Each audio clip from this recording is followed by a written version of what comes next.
Bonjour à tous et bienvenue sur la chaîne Tony RC. Aujourd'hui, je vais vous faire un unboxing et une présentation de deux matériels. L'aérographe MLD Products, le RM250.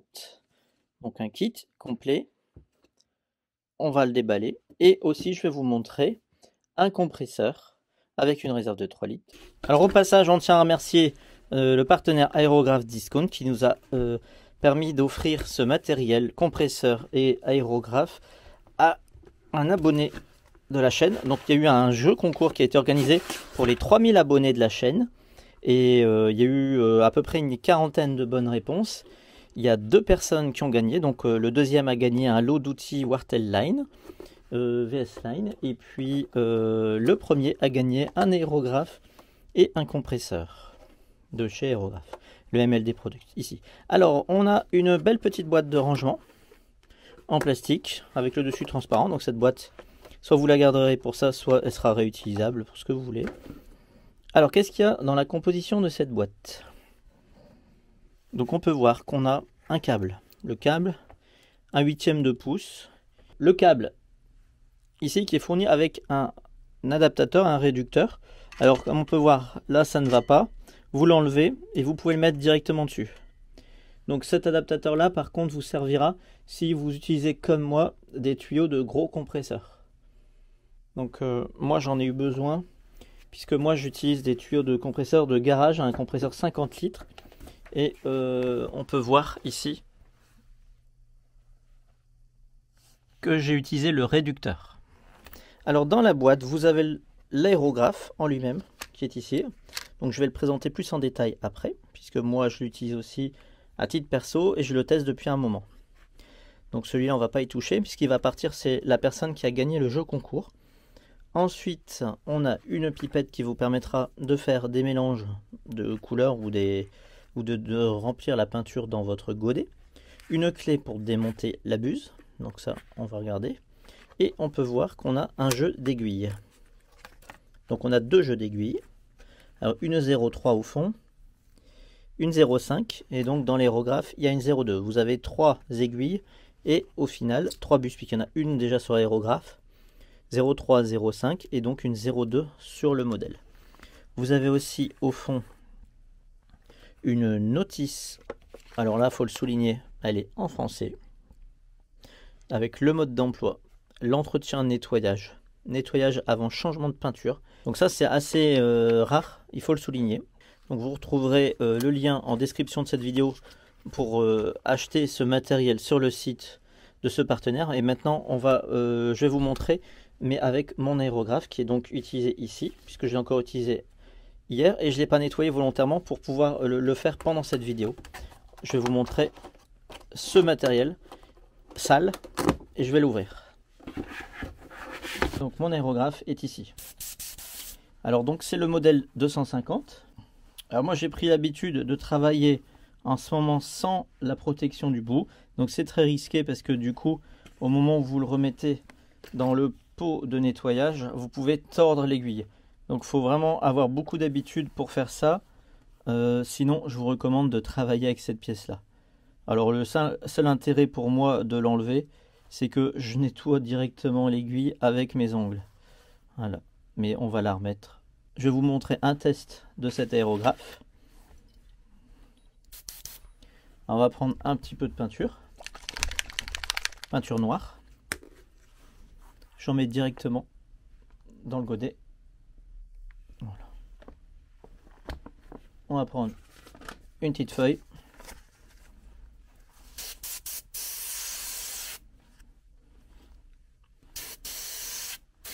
Donc là on peut voir que l'aiguille est un petit peu sale et j'ai pas dilué la peinture volontairement. Donc là ici moi je l'ai monté avec une buse de 0,5.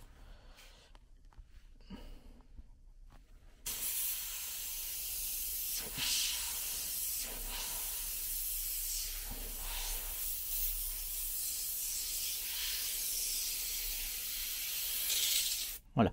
Donc là je vous ai fait le test où c'est un aérographe à double action. Donc c'est-à-dire qu'on peut appuyer pour avoir le débit d'air, et si je tire, j'ai la sortie de la peinture en tirant comme ça. Voilà. Voilà, donc là j'ai vidé mon godet, mais va falloir le nettoyer puisqu'il est tout noir. Donc plusieurs méthodes pour le nettoyer. Donc j'ai déjà utilisé sur plusieurs carrosseries de voitures radiocommandées. Alors vous le mettez sur le pot. Alors vous prenez de l'eau. Donc moi j'ai ici une petite pipette, mais vous pouvez avoir un verre d'eau à côté simplement. Vous mettez l'eau dedans. Voilà, vous appuyez pour l'air et vous tirez et vous videz.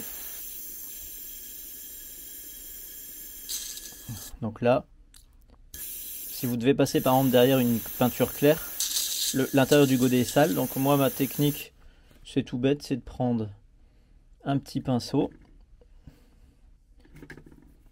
de nettoyer bien l'intérieur du godet pour enlever vraiment les traces de noir et puis de vider l'eau ici. Voilà. Donc en gros, entre les deux changements de couleur, il ne faut surtout pas laisser sécher votre peinture. Si vous faites une pause ne serait-ce que de 5-10 minutes, bah vous faites un ou deux cycles d'eau. Voilà.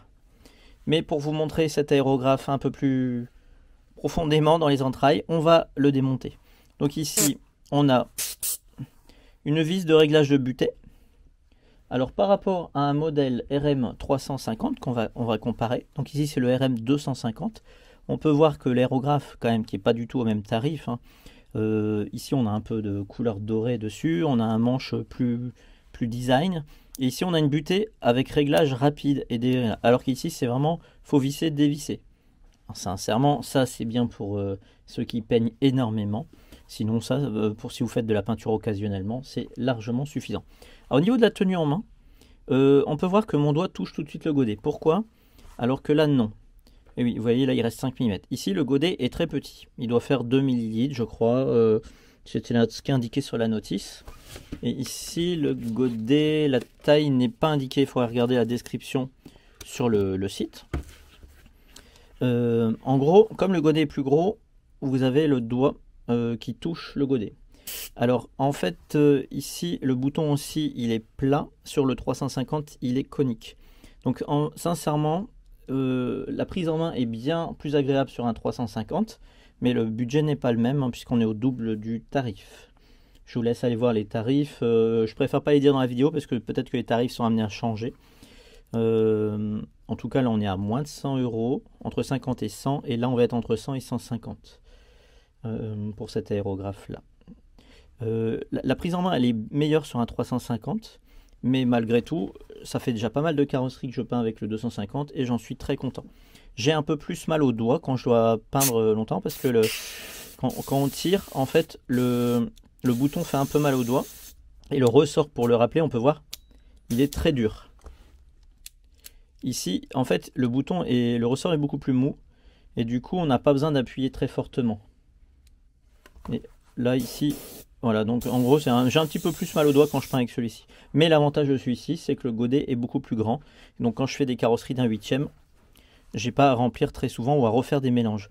Ici le problème c'est que sur le 350 actuellement, ça fait plus d'1 an que je le possède et ça fait 1 an qu'on me promet qu'il y aura des godets plus grands et ça n'arrive toujours pas. On me dit que ça devrait arriver, c'est toujours pas le cas. Et ce godet là sur le 250 n'est pas démontable. Vous voyez, il est soudé dessus, que là on peut le dévisser, mais il n'existe pas d'autres modèles.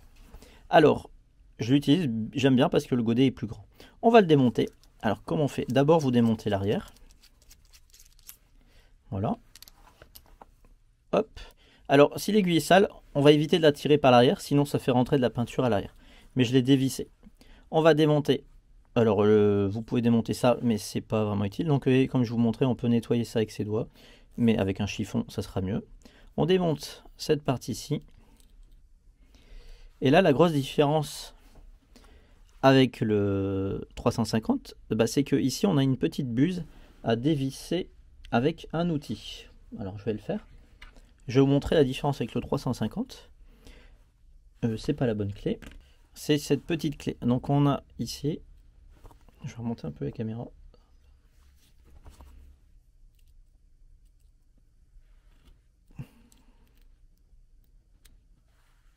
Voilà. Alors surtout, quand vous allez le remonter, cette partie-là, cette buse, on a 10 fois trop de force avec une clé pareille. Faut vraiment s'arrêter. On a un petit joint juste derrière, le petit joint noir. Faut vraiment y aller tout doucement. Voilà, j'ai démonté la buse. et je vais pouvoir pousser mon aiguille devant, maintenant que je l'ai desserré. Voilà. Donc on peut voir que là, volontairement, j'avais laissé l'aérographe. Je l'ai utilisé hier soir, je l'ai rincé, mais on peut voir qu'il y a encore plein de peinture noire à l'intérieur. Donc vous prenez un sopalin, de l'eau savonneuse, c'est très bien, avec un tout petit peu de myrrhe. Et il existe des produits de nettoyage, mais si vous n'êtes pas obligé, si vous peignez occasionnellement, d'utiliser tous ces produits-là.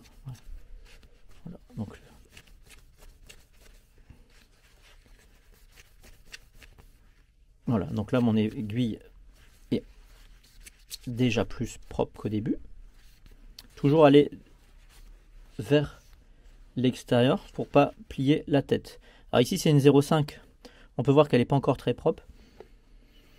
Avec une 0,5, donc là, j'ai un produit cleaner qui va déjà être un peu plus puissant que de l'eau. Ça, c'est bien qu'on a de la peinture sèche dessus. Sinon, vous pouvez la poser comme ça. Après, il existe une autre technique quand votre peinture est sèche sur votre tige.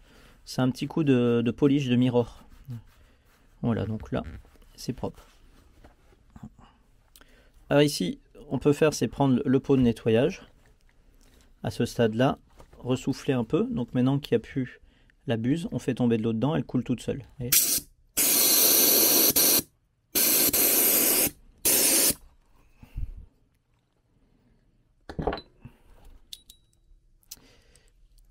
Voilà.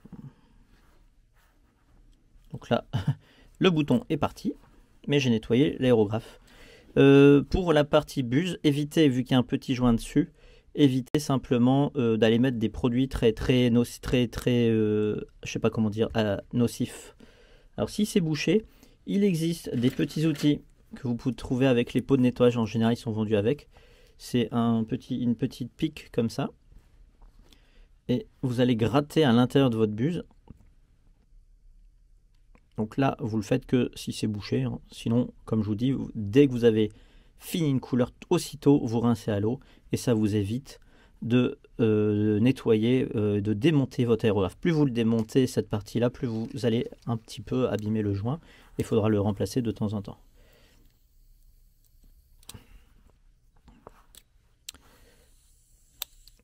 Alors, la difficulté, c'est d'aller remettre ça en face.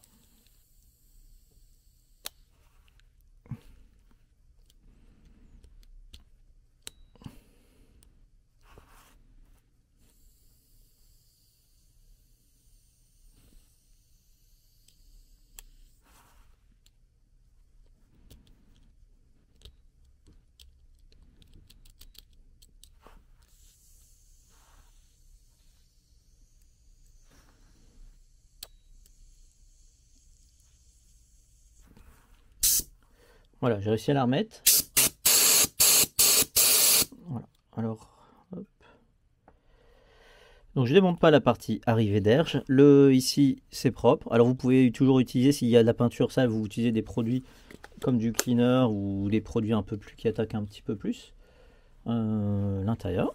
On va remonter ceci. Alors c'est pareil, je vous déconseille de rentrer l'aiguille par derrière, puisque vous pouvez toujours l'abîmer au niveau de la pointe. Ma technique, c'est de la rentrer un petit coup à l'envers pour enlever les saletés et les faire sortir par devant. Voilà. Hop, regardez, ce qu'on peut constater, c'est qu'il y a un petit peu de saleté là. Je fais au moins une fois ce cycle-là. Dans l'ensemble, c'est à peu près propre. Et maintenant, je rentre l'aiguille par l'avant.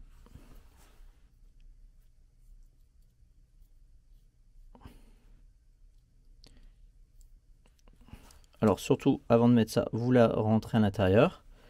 Vous remettez la petite buse. Voilà, donc je suis pas fan de ce système de buse.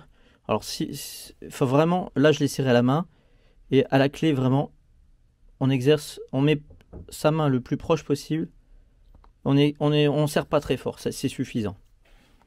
Et on met ceci. Alors ça, en général, il n'y a quasiment jamais besoin de le nettoyer, ce truc-là. Et là, vous poussez jusqu'à temps que votre aiguille sorte. Voilà, hop. D'ailleurs, elle est sortie avec un petit peu de saleté, un peu d'eau. Et vous resserrez ici derrière. Il y avait encore un petit peu de peinture noire. Donc on remet un petit peu d'eau.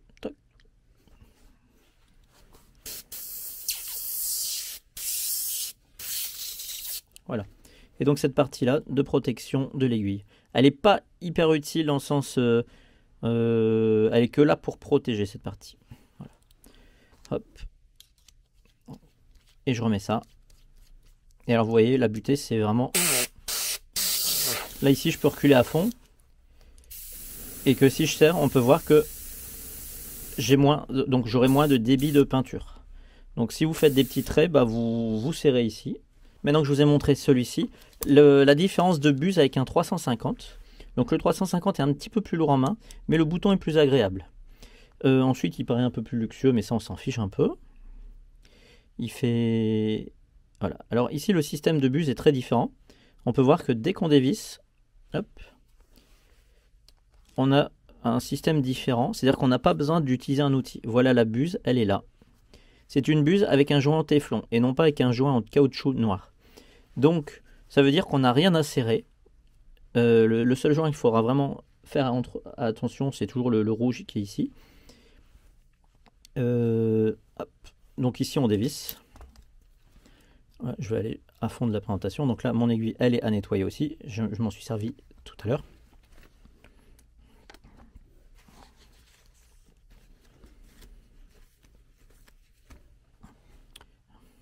La buse, un peu d'eau dedans. Donc là, mon petit joint est un peu sale, mais franchement, c'est pas grave. Je vais passer mon outil là. Je passe pas systématiquement. En général, si l'aérographe fonctionne bien, je fais simplement des nettoyages à l'eau et je démonte même pas forcément l'aérographe. Quand vous avez fini une carrosserie et que vous n'allez pas vous en resservir tout de suite, effectivement, vous pouvez faire un démontage complet de l'aérographe. Alors ici, on va repasser la buse de l'avant vers l'arrière.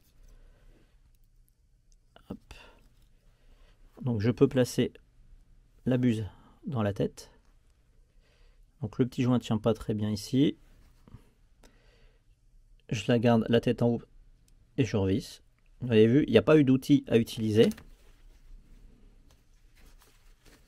Je cale mon aiguille à fond. Tac.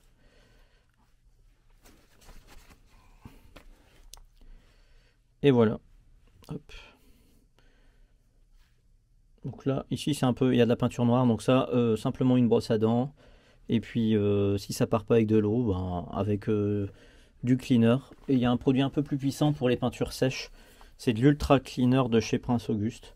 Donc là, on est vraiment sur quelque chose qui est solventé fortement comme de l'éther.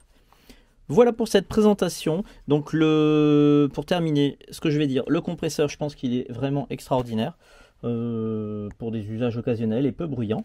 Ensuite, l'aérographe RM250 pour un petit budget, entre 50 et 100 euros. Vous avez un aérographe qui fonctionne extrêmement bien.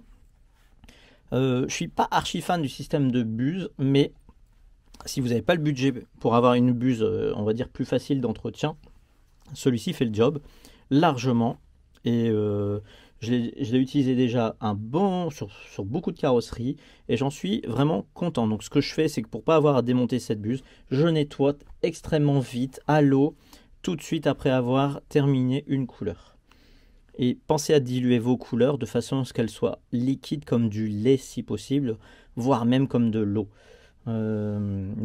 Parfois les couleurs d'origine sont vraiment trop épaisses. Merci à vous d'avoir suivi cette vidéo. Merci à notre partenaire Aérographe Discount de nous avoir fait parvenir ce matériel et qui nous a permis de l'offrir aussitôt grâce au jeu concours des 3000 abonnés. Pensez à mettre un petit pouce et éventuellement un commentaire sous les vidéos. Abonnez-vous à Tony RC. Merci beaucoup. Au revoir.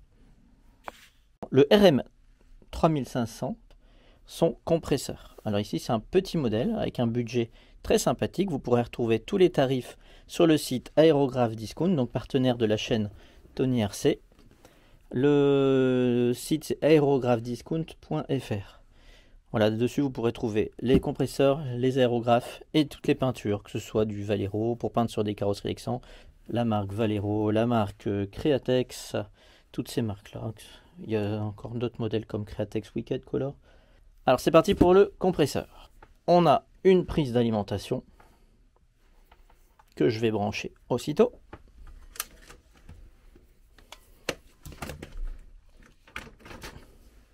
Voilà, le compresseur est prêt à fonctionner. Alors, il y a au-dessus une poignée qui permet de le porter. Il n'est pas très lourd. Alors, le poids, 5,4 kg. RM 3500, il fait 31 cm sur 13,5 sur 35 cm. Le bruit, 45 dB. Et le débit d'air, 20 à 23 litres minute. Support d'aérographe, non. Manomètre, oui. Alors, le manomètre, il est ici. On va voir en gros plan. Ici, on a une petite purge. Quand ça se remplit, ça permet de filtrer l'eau qui est dans l'air. On appuie pour vider de temps en temps. Alors ça dépend de l'atmosphère qui est chez vous. Ici, c'est la soupape de sécurité. Donc les pieds sont en caoutchouc, un peu comme des ventouses, ce qui permet d'amortir le bruit. Et ici, vous avez une vis, donc à vider de temps en temps, parce qu'il y a parfois de l'eau qui se met au fond de la cuve. Donc si vous voulez pas qu'elle rouille, au minimum une fois tous les 6 mois, vous ouvrez et vous videz l'eau qui est à l'intérieur.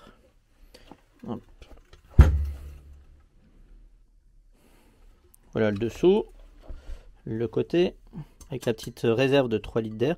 La sortie pour brancher le câble qu'on verra après de l'aérographe. Et ici, c'est une vis pour régler l'air en sortie. Alors, comme c'est un peu neuf, ça me paraît un peu dur pour l'instant. Et ici, on a l'interrupteur. Alors, on va tout de suite faire un test de bruit. C'est parti. Donc comme on peut voir, le bruit est tout à fait raisonnable. Donc on peut mettre son doigt, la sortie d'air se fait ici.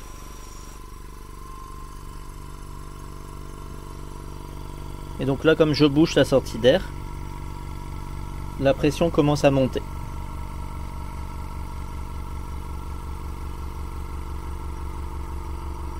Donc là on peut voir qu'on arrive à 2 bars. Donc là on atteint difficilement les 4 bars. Alors, il va bientôt y avoir la soupape qui va sauter. Mais bon, c'est suffisant pour l'aérographe, je vais lâcher. Voilà, donc ici on a une soupape. Les soupapes c'est réglable. Donc le moteur n'a pas chauffé. Donc vous voyez, il est quand même suffisamment puissant pour voilà, pour pouvoir monter un petit peu en pression.